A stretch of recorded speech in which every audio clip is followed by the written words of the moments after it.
Israel ने नौकरी देने के लिए भारत से संपर्क किया है। इजराइल को 10,000 कंस्ट्रक्शन कर्मी और 5,000 स्वास्थ्य सेवा में देखभाल करने वाले लोगों की जरूरत है। इजराइल ने भारत से कांटेक्ट किया है और इंडियन गवर्नमेंट से लेबर फोर्सेस के लिए कहा गया, तकरीबन 15,000 के करीब, जो कि जाहिर है कंस्ट्रक्शन वगैरह में उनको जरूरत होगी। हिंदुस्तान ने अब मैन पावर भी सप्लाई करना शुरू कर दी है इजराइल को। ये मैन पावर है, वर्कर्स हैं, और मेरे ख्याल में कुछ लोग हैं जो उनकी आर्मी में भी, क्योंकि एक तरफ इंडियंस को बुलाया जा रहा है, दुनिया में आए काम करिए, उनके लिए कॉरिडोर खोले जा रहे हैं, और एक पाकिस्तान है जहाँ पे हमारे लोग जो हैं वो भाग रहे हैं।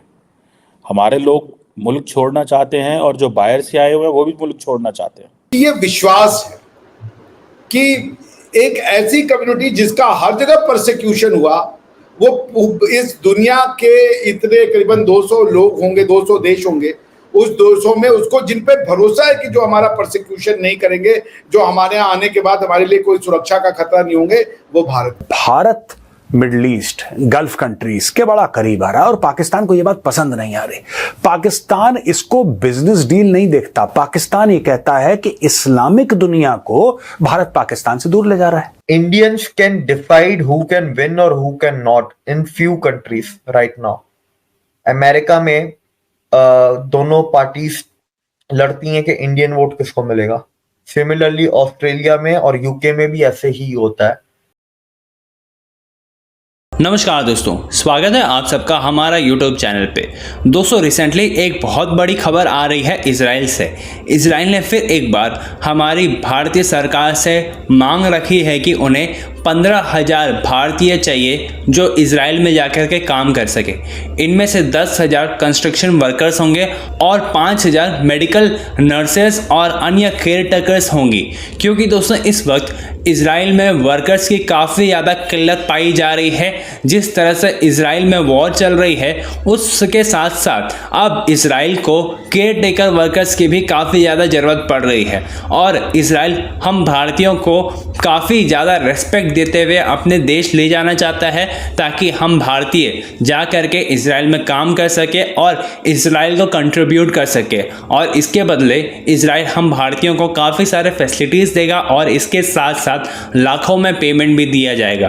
तो चलिए दोस्तों, इसी पर आगे पाकिस्तानी मीडिया का रिएक्शन देखते हैं, जो इस वक्त काफ़ी ज़्यादा परेशान है भारत और इजराइल के फ्रेंडशिप को देख करके। अगर आपको हमारा ये वीडियो पसंद आए तो वीडियो को लाइक करें और कमेंट बॉक्स में अपना विचार हमसे ज़रूर से शेयर करें। मुलाकात होगी आपसे अगली वीडियो में। जय हिंद, जय भारत। विश्वास है कि एक ऐसी कम्युनिटी जिसका हर जगह परसिक्यूशन हुआ, वो इस दुनिया के इतने करीबन 200 लोग होंगे, 200 देश होंगे, उस 200 में उसको जिन पे भरोसा है कि जो हमारा परसिक्यूशन नहीं करेंगे, जो हमारे यहाँ आने के बाद हमारे लिए कोई सुरक्षा का खतरा नहीं होंगे, वो भारत के लोग। भारत आप, और उसमें अगर आप देखिए उस न्यूज में आरजू जी, तो उसमें सिर्फ लेबर फोर्स की बातचीत नहीं कही है, उसमें केयर गिवर, नर्स और ये डॉक्टर्स सबकी बातचीत की गई। So they are asking for Indian talent because they feel safe with Indian. Why do they feel safe with the Indian? Aarzoo ji, question ये है कि हमारा आपका तो खून एक है, खमीर एक है, लेकिन आप वाले जो इंडियन, जो पाकिस्तानी बन चुके हैं, वो क्यों दुनिया के लिए खतरा बन चुके हैं? तो ये आप सोचिए, दोनों मोनोथीज्म। यहूदियों ने कहा है कि ये जो है बुतों को पूजा करने वाले खराब लोग हैं, ये कहने वाले यहूदी हैं, और बुतों को पूजने वाले इन दिस टर्म हिंदूज है। हालांकि हम उसको बुत नहीं कहते, हम उसको विग्रह कहते हो, एक अलग चीज है। लेकिन पॉइंट ये है कि एक जो कहा कि बुतों को पूजने वाले गलत है, दूसरा जो बुत अभी भी पूज रहा है, ये दोनों दोस्ती हो रहे हैं। सोचिए इसका डीप मीनिंग सोचिए। This shows the credibility of the people of India. आज मैं सुन रहा था हमारे पॉलिटिशियन राहुल गांधी जी को, मेरा दिल एकदम टूट गया। वो कह रहे हैं हमारे यहाँ रिलीजियस परसिक्यूशन होता है। एक कम्युनिटी जूस जो कि सारी दुनिया में इस बात का ढिंडोरा पीटते नहीं थकती है कि हमें पूरी दुनिया में कहीं भी अगर कहीं परसिक्यूशन का सामना नहीं करना पड़ा तो उस देश का नाम है भारतवर्ष। और ये दुर्भाग्य है कि लीडर ऑफ अपोजिशन होकर के कॉन्स्टिट्यूशनल एक पोजीशन लेकर के राहुल गांधी जी ने ऐसा बाहर स्टेटमेंट दिया। This aches my heart, this is demonising India. वो इंडिया को समझ नहीं पाए। फिर ये तो इसको तो कहा जाना चाहिए बिना किसी लाग लपेट के और आप इसको देखिए, इसको ऐसे समझिए, अभी कुछ दिन पहले हमारे यहाँ अबू धाबी के वो भी आए थे, क्या नाम है, क्राउन प्रिंस।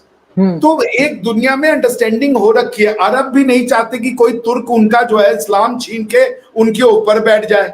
वो ये नहीं चाहते कि पाकिस्तान वाले कल को तलवार निकाल लें कि भैया तो जो इस्लाम है वो तो अरबों पे नहीं आया था, मुसलमानों पे आया था और अरब पे जाके कब्जा कर ले। वो ऐसा कुछ नहीं चाहते। तो वो भी अब इंडिया की जो जिसे कह लीजिए लीडरशिप है उसको एक्सेप्ट करते हैं। नेशनहुड को वो भी एक्सेप्ट करते हैं कि Arabic nationhood is supreme over any other identity. इसलिए मैं ये कहूंगा कि ये जो इजराइल ने बुलाया है, ये फिर से एक बार हमारे हजारों साल की जो परंपरा है, जो हमारा कल्चर है, जो हमारा ट्रेडिशन है कि सर्वधर्म समभाव, सब बराबर हैं, एकम सत्य विबहुधा, सब सत्य है, उसको एक ही सत्य को कई तरीके से बताया जा सकता है। और अहम निजा परोवेति गणना लघुचेत साम, यानी कि छोट तेरा मेरा करने वाले छोटे, ये जो हजारों वर्ष से हमारे जहनों में डाला गया, हमारे दिमागों में डाला गया, हमारे मस्तिष्क में डाला गया, आज आप उसका ये परिणाम देख रही है कि सारी दुनिया आंख बंद करके भारतीयों पर ट्रस्ट करती है। तो यही है, उसको आप, यही मैं समझता हूँ। इंडिया की बड़ी दोगली पॉलिसी होती है। वो बज़ाहिर तो कहते हैं हम फलस्तीन के साथ हैं, ये है वो है, लेकिन इस वक्त वाहिद अगर ग्लोबल साउथ का मुल्क जहां इजराइल की हमायत है तो वो हिंदुस्तान के अंदर हिंदुत्व के जो हिमायती हैं मोदी के, वो कर रहे हैं क्योंकि मुसलमानों का कत्लेआम हो रहा है। और मुझे याद है कई साल पहले मैं किताब पढ़ी थी, एक ऑस्ट्रोव्स्की है, वो मोसाड का एजेंट था, उसने किताब लिखी बाय वे ऑफ डिसेप्शन। उसने कहा कि 1984 से खुफिया तावन हो रहा है इजराइल का और इंडिया का on the nuclear programme. Bomb बनाने में भी इजराइल ने मदद की थी हिंदुस्तान की। तो ये जो आज आप बात कर रही हैं, ये अब फैक्ट्स आप सब, और बहुत से जो वेपन्स हैं, हथियार हैं, सॉरी मैं अपनी बात काट रही हूँ, अभी उनमें से बहुत से हथियार मकबूजा कश्मीर में भी इस्तेमाल हो रहे हैं। बल्कि ये इनका ट्रेड ऑफ है कि इंडिया जो उनसे हथियार भी लेता है, इंडिया उनको सपोर्ट भी कर रहा है। और आपने देखा यूएन जनरल असेंबली के रेजोल्यूशन में इंडिया ने फलस्तीन के हक में वोट नहीं दिया, बाकी दुनिया के ममालिक ने दिया जो ग्लोबल साउथ के हैं। और एक और चीज हुई है कि हिंदुस्तान ने अब मैन पावर भी सप्लाई करना शुरू कर दी है इजराइल को। ये मैन पावर है, वर्कर्स हैं, और मेरे ख्याल में कुछ लोग हैं जो उनकी आर्मी में भी, क्योंकि इमरजेंसी है, इजराइल की जंग हार रहा है वो फलस्तीनियों से, तो इस वक्त वो इजराइल को जरूरत है बंदों की, तो वो इंडिया सप्लाई कर रहा है मैन पावर को। 80,000 की एग्रीमेंट हुई है for the manpower supply, अफरादी कुव्वत को फराहम किया जा रहा है। वर्कर्स में एक्स सर्विसमैन